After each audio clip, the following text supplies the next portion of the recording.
To ich pierwszy w życiu ligowy sezon. Piłkarze GTV Stadionu Śląskiego Chorzów z rocznika 2005 mają już za sobą kilka meczów w Lidze Orlików. Wyniki odnoszą bardzo różne, od kilkubramkowych zwycięstw po wysokie porażki, ale jak przekonuje ich trener Konrad Łuszcz, osiągane rezultaty nie są na tak wczesnym etapie szkolenia ważnym elementem w pracy z dziećmi. Gra w takiej lidze jest po to, żeby się bawić, żeby się uczyć grać w piłkę, a nie wygrywać.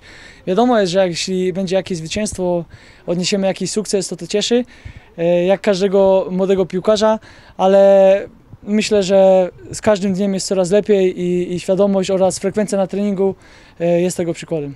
Trudno nie wierzyć w te słowa trenera. My odwiedziliśmy jego drużynę w czasie ligowego meczu z Naprzodem Lipiny. Emocje wypisane na twarzach dzieci podczas rywalizacji naprawdę robią wrażenie i choć mali piłkarze mocno przeżywają przebieg meczu, to na dłuższą metę jego wynik zdaje się dla nich nie mieć najmniejszego znaczenia. Oni po prostu kochają biegać i grać w piłkę. Jeśli chodzi o rozgrywki, to moim zdaniem powinny to być rozgrywki typowo bez żadnych punktacji, bez bramek. Wtedy chłopcy by aż tak tego bardzo nie przeżywali, jak tutaj widzieliśmy w dzisiejszym meczu.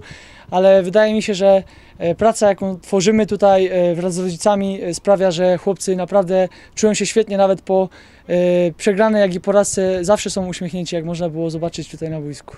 Większość naszych dziewięciolatków dopiero w tym roku rozpoczęła naukę gry w piłkę. Za nimi pierwsze treningi, pierwszy obóz, wreszcie pierwsze mecze.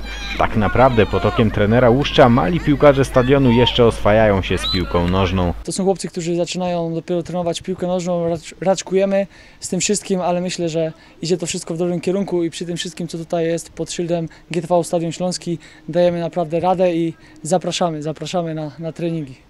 Początek z piłkarską przygodą to spore emocje nie tylko dla dzieci, ale i ich rodziców.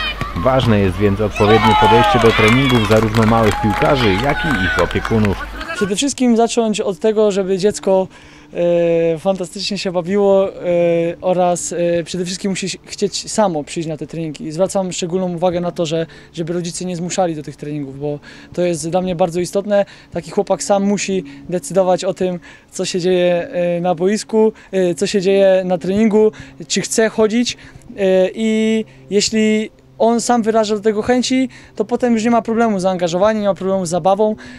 Tak jak mówię, mam takie swoje dwie dywizje, żeby na treningu pracować, trzeba mieć do tego pełną świadomość. Tak? Najpierw praca, potem zabawa i staramy się to razem łączyć. Poprzez zabawę staramy się nauczać różnego rodzaju, staramy się otworzyć może przygodę z piłką nożną takim młodym chłopakom. Z punktu widzenia odpowiedniego kształtowania piłkarskich umiejętności już na początku sportowej drogi ważne są warunki, w jakich ćwiczą zawodnicy GTV Stadionu.